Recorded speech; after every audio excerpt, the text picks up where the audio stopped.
Hello guys, welcome back. അപ്പോൾ ഇന്നത്തെ video എന്തെന്ന് വെച്ചാൽ നമ്മുടെ ചെനക്കത്തൂർക്കാവിക്ക് പൂവ് കെട്ടണ പരിപാടിയായിരുന്നു കേട്ടോ വീട്ടിൽ. ഇതൊക്കെ മുന്നെടുത്ത വീഡിയോ ആണ്, ഞാനത് ഇപ്പോഴാണ് കാണുന്നത് കേട്ടോ ഈ വീഡിയോ. അപ്പോൾ അതെന്തായാലും ഇന്ന് ഇടാൻ വിചാരിച്ചു. ചെനക്കത്തൂർ പൂരം വന്നു കഴിഞ്ഞാൽ പിന്നെ നമ്മുടെ നാട്ടിലൊക്കെ വലിയ ആഘോഷമാണ് കേട്ടോ. അപ്പോൾ അവിടേക്കുള്ള തിരുമുറ്റത്തേക്കുള്ള പൂവും കുറക്കലാണ് ഇന്നത്തെ പരിപാടി. പൂരത്തിൻ്റെ ആഘോഷം തുടങ്ങിക്കഴിഞ്ഞാൽ പിന്നെ എല്ലാ ദിവസവും പൂവ് മാറ്റി കിട്ടും കേട്ടോ. 4 പുറമുള്ള പൂക്കൾ മാറ്റി കിട്ടും. അപ്പോൾ എല്ലാ ദിവസവും ഇങ്ങനെ പൂക്കൾ വേണം. പിന്നെ കാവുന്ന കുറച്ച് പൂക്കളൊക്കെ കൊടുന്നായിരുന്നു കേട്ടോ. അപ്പോൾ അത് കോർക്കലാണ് ഞങ്ങളുടെ പരിപാടി. ഇഷ്ടംപോലെ പൂക്കൾ ഉണ്ടായിരുന്നു കേട്ടോ. അപ്പോൾ എല്ലാവരും കൂടി ഇരുന്നിട്ടാണ് കോർക്കണത്. ഞാൻ, വല്യമ്മ, വല്യച്ഛൻ, അമ്മ എല്ലാവരും ഉണ്ടായിരുന്നു കേട്ടോ. 5 മണിക്ക് ഇരിക്കാൻ തുടങ്ങിയത് കേട്ടോ. പിന്നെ എല്ലാവരും ഉള്ളതുകൊണ്ട് സമയം പോണത് അറിഞ്ഞില്ല. കുറേ ഉണ്ടായിരുന്നു കേട്ടോ പൂ കോർക്കാൻ. പിന്നെ എപ്പോഴെങ്കിലും നാട്ടിലേക്ക് വരുന്നോണ്ട് തന്നെ എല്ലാവരും സംസാരിക്കാൻ കിട്ടിയ സമയം ഞാൻ കളയൂല കേട്ടോ. എല്ലാവർക്കും എന്തൊക്കെയും സംസാരിച്ചുകൊണ്ടിരിക്കുകയാണ് അവിടെ ഇരുന്നിട്ട്. എല്ലാം ചെണ്ടുമല്ലി പൂക്കളായിരുന്നു കേട്ടോ കോർത്തുണ്ടായിരുന്നത്. ഇഷ്ടംപോലെ ചെണ്ടുമല്ലി പൂക്കൾ, നല്ല രസമല്ലേ കാണാൻ. പിന്നെ കുറേ പൂക്കളായ കൊണ്ടുപോകാൻ ആൾക്കാർ വരും കേട്ടോ. എന്നിട്ട് അങ്ങനെ 10-31 പൂക്കൾ കൊടുത്തയച്ചു. പിന്നെ അടുത്ത സ്റ്റെപ്പ് സ്റ്റാർട്ട് ചെയ്തു.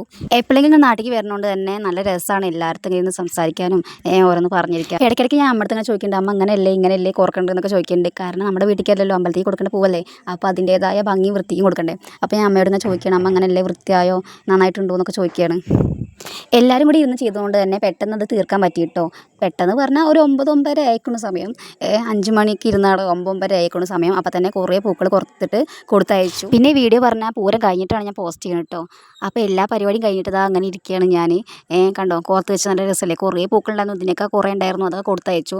അപ്പോൾ ബാക്കി പിന്നെയും പുറത്താണ് വെച്ചേക്കണത്. അത് ഇനി അവർ വന്ന് കൊണ്ടുപോകും. അവർ പറഞ്ഞ വേറല്ല, അനിയനാണ് കൊണ്ടുകൊടുക്കുന്നത്. അവൻ വന്നിട്ട് ഇപ്പം ഇനി എടുത്തുകൊണ്ട് പോവുക.